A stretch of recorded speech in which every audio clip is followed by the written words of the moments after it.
कहते हैं त्वमेव माता च पिता त्वमेव। देखिए हम सब लोग भगवान के पास मंदिर जाते हैं, सब अपनी अपनी तरीके से प्रार्थना करते हैं और सबसे पहले तो मंदिर जाकर के ये देखते हैं कि हमें जूता चप्पल कहाँ उतारना है, ऐसा ना हो कोई उठा ले जाए।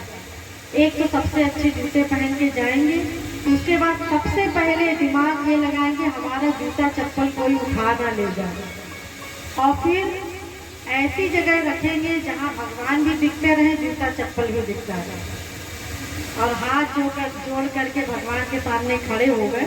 आप लोग जैसा करते हैं, त्वमेव माता च पिता त्वमेव, और एक नजर जूते की ओर, यानी कि हे जूता तुम ही मेरी माँ हो, तुम ही मेरे पिता हो, भगवान तुम मेरी माँ नहीं हो। क्योंकि हमने तो जूते को देख करके त्वमेव माता कहा, त्वमेव पिता कहा, भगवान को देख करके कहाँ कहा, तो जूता ही मेरी माँ है, जूता ही मेरी पिता है। तो फिर ऐसी भक्ति करने से क्या लाभ जहाँ जूते चप्पल में ही मन रहे। अरे तो हमें तो सर्वस्व त्याग करके केवल भगवान का चिंतन करना है कि हे प्रभु आप हमें इतने दिन हो गए अभी तक क्यों नहीं मिले, हम आपकी संसार में, इस संसार में रह करके दुख भोग रहे हैं, आपके पुत्र होते हुए भी इस माया के चक्कर में पड़े हुए हैं। आप मुझ पर ऐसी कृपा करो कि हम केवल आपसे ही प्रेम करें, ये संसार हमें अच्छा नहीं लगता, बस एक बार अपने दर्शन दे दो, एक बार हमें अपने पास बुला लो, अब हम आपके बिना जीवित नहीं रह सकते। क्या किसी ने मंदिर में जाकर के ऐसी प्रार्थना किया है? क्या किसी ने भी कहा है हे भगवान बहुत दिन हो गए, बड़े दिन बाद आपके दर्शन के लिए पधारे हैं, हे प्रभु अपनी शरण में ले लो, मुझे संसार में अब नहीं जाना। क्या कोई भी मंदिर जाने के बाद ऐसा सोचता है? बस गए, फटाफट चढ़ाया जो कुछ चढ़ाना था, आरती पूजा घुमाई, परिक्रमा की मंदिर की, जूते चप्पल पहने और चल गए। ये हम फॉर्मेलिटी करते हैं भगवान के सामने। तो भगवान भी कहता ठीक है तुम फॉर्मेलिटी करो, हम भी शांत बैठे हैं, तुम कामना लेकर के आए हो, जाओ बैठो, ऐसे थोड़ी ना कामना पूरी होती है। और फिर कामना पूरी भी कभी करवाते हैं तो बड़ा भगवान को लालच देते हैं, बिजनेस करते हैं, भगवान आप हमारा ये काम कर दो तब हम आपको 2 किलो लड्डू का प्रसाद चढ़ाएंगे। अरे भगवान 2 किलो लड्डू का भूखा है क्या?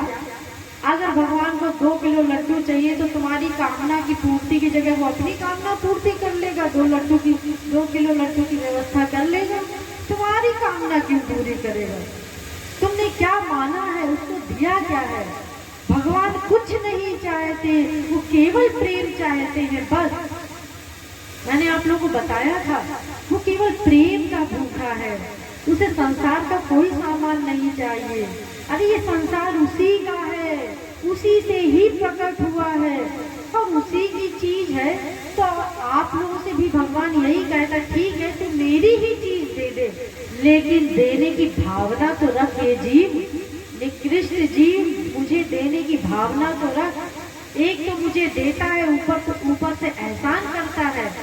कहीं मंदिर में पंखा दान कर रहे हैं तो उसमें नाम लिखवा देंगे, अपने भी, अपने पूर्वजों के भी और पूर्वजों के भी। एक हमने पंखा दान किया है, पत्थर दान करेंगे, पत्थरों में नाम लिखे रहते, एक पत्थरों में मैंने देखा है मंदिरों में, एक पत्थरों में नाम लिखे रहते हैं, 100 करके भी, यानी अपने पिता के पिता के पिता के भी नाम लिखवा दिया करते हैं। अरे दान का तो अर्थ होता है कि एक हाथ से दो तो दूसरे हाथ को ना पता चले, और हम लोग ये दिखावा कर रहे हैं कि हमने ये दान किया।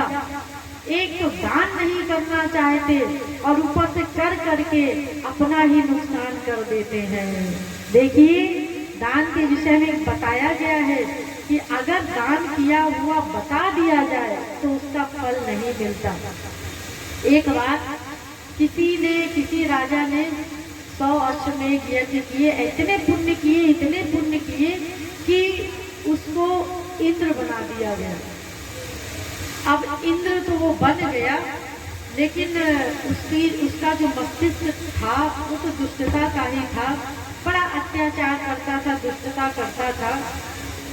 तो स्वर्ग में ऋषि मुनि जो लोग थे उन्होंने कहा ऐसा करते हैं, उन्होंने चालाकी किया कि इसके सारे पुण्य उगलवा देते हैं, तभी इसकी समाप्ति हो सकती, नहीं तो ये तो 100 वर्ष तक रहेगा, देवताओं के 100 वर्ष तक। तो उन लोगों ने चालाकी की, उन्होंने कहा अरे महाराज आपने कितने पुण्य किए जो आपको ये पद प्राप्त हुआ, और आपने क्या क्या ऐसा किया आपको ऐसा पद प्राप्त हुआ। ऐसा तारीफ करते गए, उसने सब उगल दिया, हमने ये किया, ये दान किया, वो दान किया, ऐसा किया, वैसा किया। और जब उसके सारे पुण्य उगलवा लिए तो सब क्षीण हो गए और उसको फिर नीचे पटक दिया गया। तो अगर दान किया हुआ बता दिया जाए, हम लोग तो बाकायदा अनाउंसमेंट करवाते हैं, वो बता दिया जाए तो वो हमारा पुण्य जो किया है उसका फल प्राप्त नहीं होगा।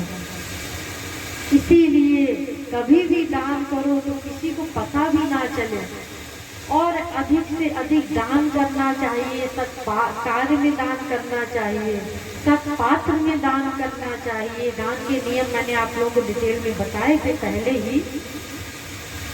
तो हम भगवान की भक्ति करते हैं, उसमें भी दिखावा कर रहे हैं, कहीं दान कर रहे हैं उसमें भी दिखावा कर रहे हैं, नाम के लिए भक्ति करते हैं कि लोग हमें समझें कि मैं बहुत बड़ा भक्त हूँ। तो देखिए इन सब चीजों से भगवान की भक्ति नहीं होती। भगवान तो हमारे भीतर की भावना नोट करता है, भीतर की भावना का फल देता है। एक